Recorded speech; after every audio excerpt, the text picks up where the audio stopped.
mahallada eskari. Ha? Kamtaran bolalar bulmaydı da var. Kaptan nasıl?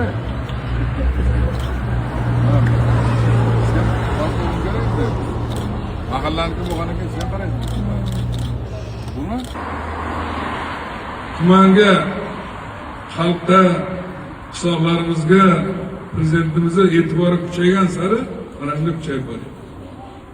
Demak, bu inson qadri degan prezidentimizning gapi yerda bo'layotgani yo'q.